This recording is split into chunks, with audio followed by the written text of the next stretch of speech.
Now what we'll look at is just core neurobiology and sensory systems. So here we have the general senses. We have touch and nociception, pain, thermoreception, heat, temperature changes, chemoreception, proprioception, and so on.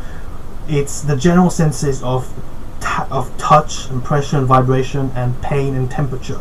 We also have special senses, 5 special senses. We have vision, sight, audition, hearing. We have equilibrium, balance, that's regulated by the vestibular apparatus, canals, and the inner ear, and also stretch organs in the muscle joints. Look that up as well. This is proprioception. Proprioception, gustation, taste, and that's chemoreception, and also olfaction, smell. And I mean, we can talk about all of this forever, but we don't have much time in this video. That's why I'm going to focus on only vision, because for various reasons. One, it is the system, I think, which is I believe it's the most studied. It's been studied for over 100 years now. We have a very good understanding of how it works. A lot of what we know about sensory systems and computational science is derived, computational neuroscience, is derived from looking at the visual system and how it works. And it's highly studied. We have a lot of experiments in the visual system. And we also, it's the one that I know most about, because I studied it in my 3rd year as part of my final year project. So I know more about visual neuroscience, and whichever sensory system you look at, this is the basic scheme, the basic schema of sensory systems. You have a receptor molecule with receptor cells, then you have the nerves that carry the information, the action potentials, and it's related to the brain areas, and it's processed there and integrated there in the brain. That's the gist of sensory systems. And just to say that if you study at university and you study molecular biology, especially in your 2nd and 3rd year, you will have to know about the G protein coupled receptors and messengers. It's absolutely fundamental in molecular neuroscience and the foundation of sensory systems. You don't need to know that for A level. All you have to know is receptor molecules, nerve endings, cells, nerves, transmits area to be integrated in the association areas of the brain, in the perception areas and the association and integration areas of the brain.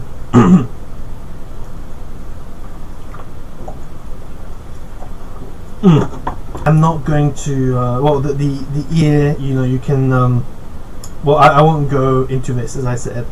So we'll just look at the visual system. This is a very important point I want you to get from that video, which is that the diseases of anything, any part of the brain, for example the visual system, helps us understand how it works. So it's kind of healthy physiology. So we look at disease of the brain, of the visual system, for example, of the eye or the brain. And obviously that helps us in medicine, because we can make a clinical diagnosis and treatment.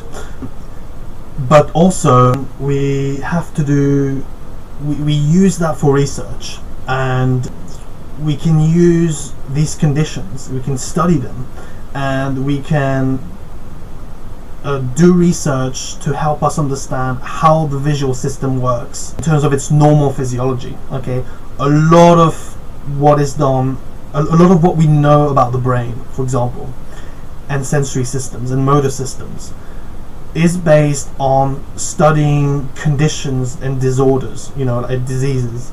So for example, myopia, conjunctivitis, macular degeneration, blindness, abnormalities, from this we know about the nervous system, we know about the visual nervous system. And of course the research helps us to develop treatments and cures. So it's again interdisciplinary neuroscience and applied neuroscience here. The visual system is the eyes and the visual parts of the brain. So the eyes are part of the visual system.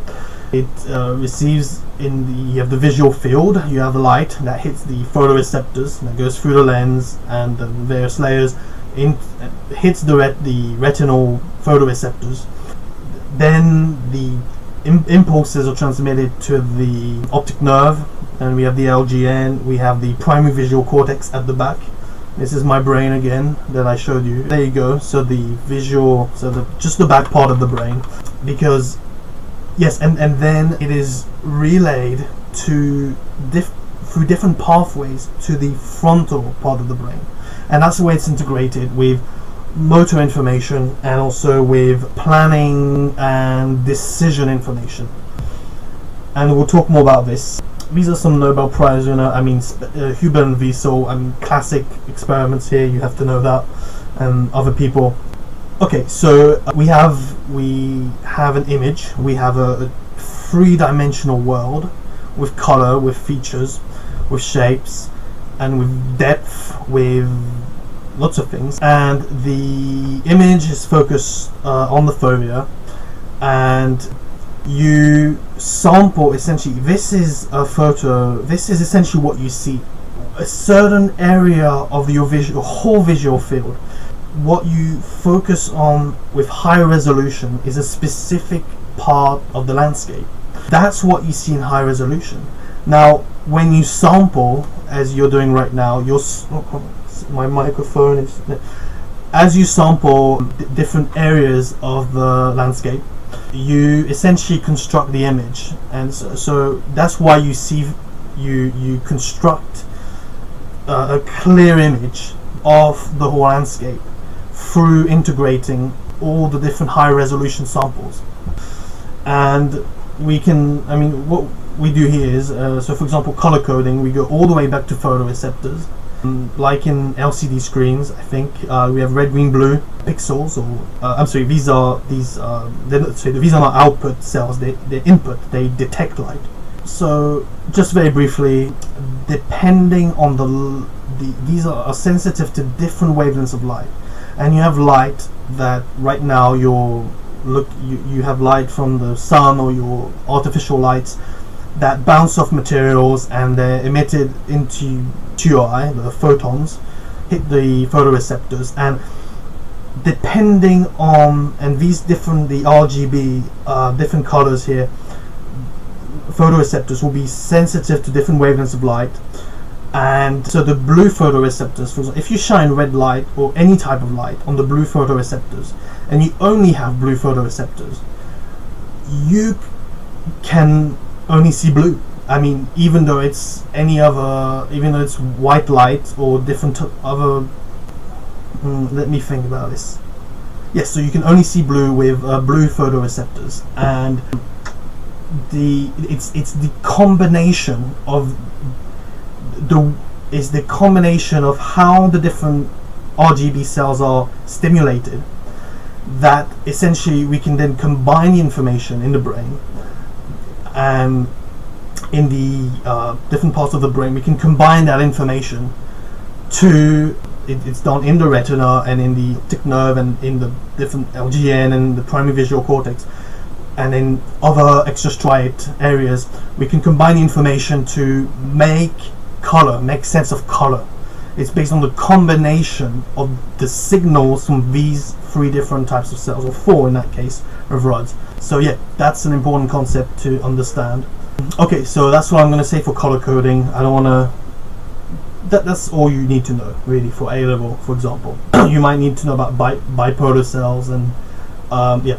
So we have a chromatic vision, but we want shapes. We want patches of light and dark and contrast and shapes and features, right? We want the structure, the color has to feel shapes or be part of lines and shapes in the landscape, in your visual field. So what you have essentially is, as I say, you start at the retina, then you move on to the optic nerve, then the LGN, the V1 area, or primary visual cortex. It's also called the striate cortex. I think it depends on if you're experimenting in humans or other apes, I don't know.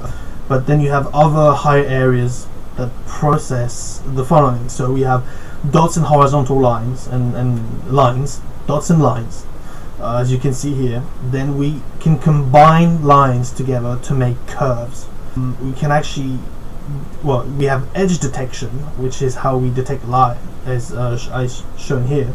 We have edge detection based on the difference in light intensities. That's using opponents in cells. But you detect edges, you detect curves, you detect dots. You can see how you can combine information from that area of the brain that processes lines and curves and simple shapes, and then you can make more complex shapes. There's rectangles and circles and a smiley face and a star. You can combine features, combine lines and curves to make objects and just more complex objects and shapes. Eventually you have the kind of complexity that you see right now. For, face detection, complex visual features,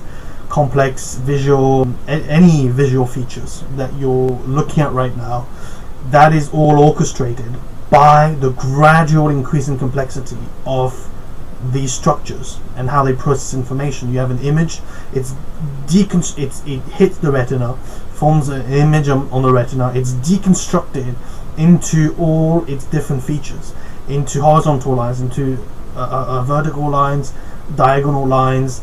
You have contrast changes, you have colors, I've said, and from these individual components it reconstructs the whole image. Okay, it's integrated spatially and temporally for also movement as well. That is something else. It's not just a static image. We need a system by which we need algorithms that can actually compare a static image, a frame, an object in a frame with.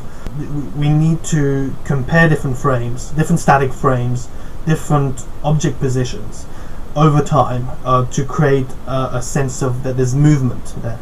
Okay, and some people unfortunately can see, of course, but they have no really bad capacity for detecting movement, which they might get run over by a car or something like that. I don't know what the condition is called.